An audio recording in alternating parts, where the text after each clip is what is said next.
Gamitin po. Yes, ayun, pinapakintaban natin yung ating car. Ang ganda na, oh. May kintab na, oh. Nabuhat mo ko Yan. ako mag- Wait for a while first, boy. Hawakan mo, laglag ha. Kunyari sir, ramdam mo naman sir sa kamay mo, basa sir yung basahan. Oo. Basa na sir ng kulay blue. Pwede mo na sir ipahid kahit hindi mo na sir wax. I-sprayan o ano, pwede mo na sir ipahid. Pahid lang, no? Oo, papahid mo na lang sir, wala nang ano lang sir, wala nang nasulok.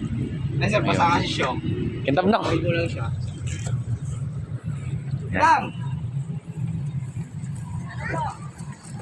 Kintab ba? Ma'am, yung sinabi si ma'am, headlight, check mo po ma'am.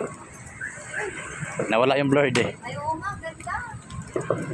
Kaya hindi pa namin inaano kasi papaano sana yun. Ito lang naman sir ang problema mo. Oh, yung Yung hood. sticker na ano yan. Kasi ma'am, ang ano sa Tinakpan lang yan eh.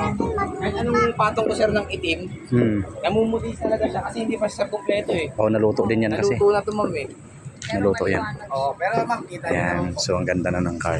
Pinapatanggalan ko ng acid rain. Hindi ko kasi matanggal-tanggal yung acid rain kaya kailangan ko na ipapagawa. So, ayun. Nilagyan na daw po Ang linaw niya na, ng oh. cutics.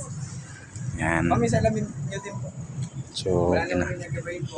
Bang, Sir, ganda okay na sir. Okay na rin yung mags. Purin po. Ganda ka. Naka-tarblock na yan sir. Kaso nga lang sir, yung tarblock natin sir. Hindi siya sir oily. Oy, dadaan Hindi si siya sir kuya. makapitin sir ng aligabok. Dadaan. Ganun din sir yung kulay po.